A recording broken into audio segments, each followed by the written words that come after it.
Jeffrey Epstein যুক্তরাষ্ট্রের কুখ্যাত এক যৌন অপরাধী, যার নাম শুনলেই কেঁপে ওঠে বিশ্বের বাঘা বাঘা প্রভাবশালীরা। এবার সেই অ্যাপস্টেইনের নথিতে উঠে এলো ভারতের প্রধানমন্ত্রী নরেন্দ্র মোদীর নাম। মার্কিন বিচার বিভাগের নথিতে মোদীর নাম আসায় ভারত জুড়ে তোলপাড় শুরু হয়েছে। সম্প্রতি যুক্তরাষ্ট্রের নতুন ট্রান্সপারেন্সি আইনের আওতায় জেফ্রি অ্যাপস্টেইন সংক্রান্ত প্রায় ৩০ লাখ পৃষ্ঠার নথি, ১,৮০,০০০ ছবি এবং ২,০০০ ভিডিও প্রকাশ করা হয়েছে। এই নথিতে ডোনাল্ড ট্রাম্প, ইলন মাস্ক এবং বিল গেটসের মতো ব্যক্তিদের নামের পাশাপাশি ভারতের প্রধানমন্ত্রী নরেন্দ্র মোদীর নামও পাওয়া গেছে। বিশেষভাবে একটি ইমেইলে মোদীর ২০১৭ সালে ইসরায়েল সফরের উল্লেখ রয়েছে।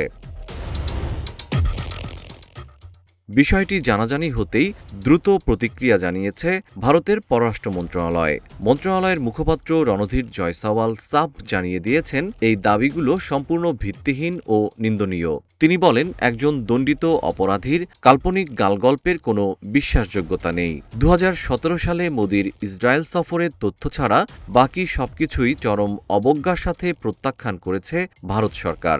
মূলত গুজব ছড়ানো বন্ধ করতেই সরকার কড়া জবাব দিয়েছে। সরকার প্রত্যাখ্যান করলেও শান্ত নেই ভারতের বিরোধী দলগুলো। কংগ্রেস নেতা পবন খেরা এটিকে জাতীয় লজ্জা বলে অভিহিত করেছেন। তার দাবি, নথিতে উল্লেখ আছে যে প্রধানমন্ত্রী মোদী অ্যাপস্টেইনের পরামর্শ নিয়েছিলেন এবং মার্কিন প্রেসিডেন্টের স্বার্থে ইসরায়েলে বিশেষ ভূমিকা রেখেছিলেন। রাজ্যসভা সদস্য জয়রাম রমেশও এই বিষয়ে সরকারের কাছে আরও স্পষ্ট ব্যাখ্যা দাবি করেছেন। তাদের মতে এটি ভারতের আন্তর্জাতিক সুনামকে ক্ষুণ্ণ করেছে।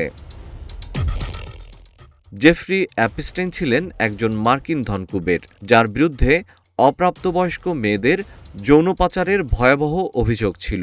২০০৮ সালে তিনি প্রথমে দোষী সাব্যস্ত হন। ২০১৯ সালে নিউ ইয়র্কের কারাগারে বিচারাধীন অবস্থায় তিনি আত্মহত্যা করেন। তার সাথে বিশ্বের অনেক ক্ষমতাধর ব্যক্তির যোগাযোগ ছিল, যা বারবার নথির মাধ্যমে সামনে আসছে।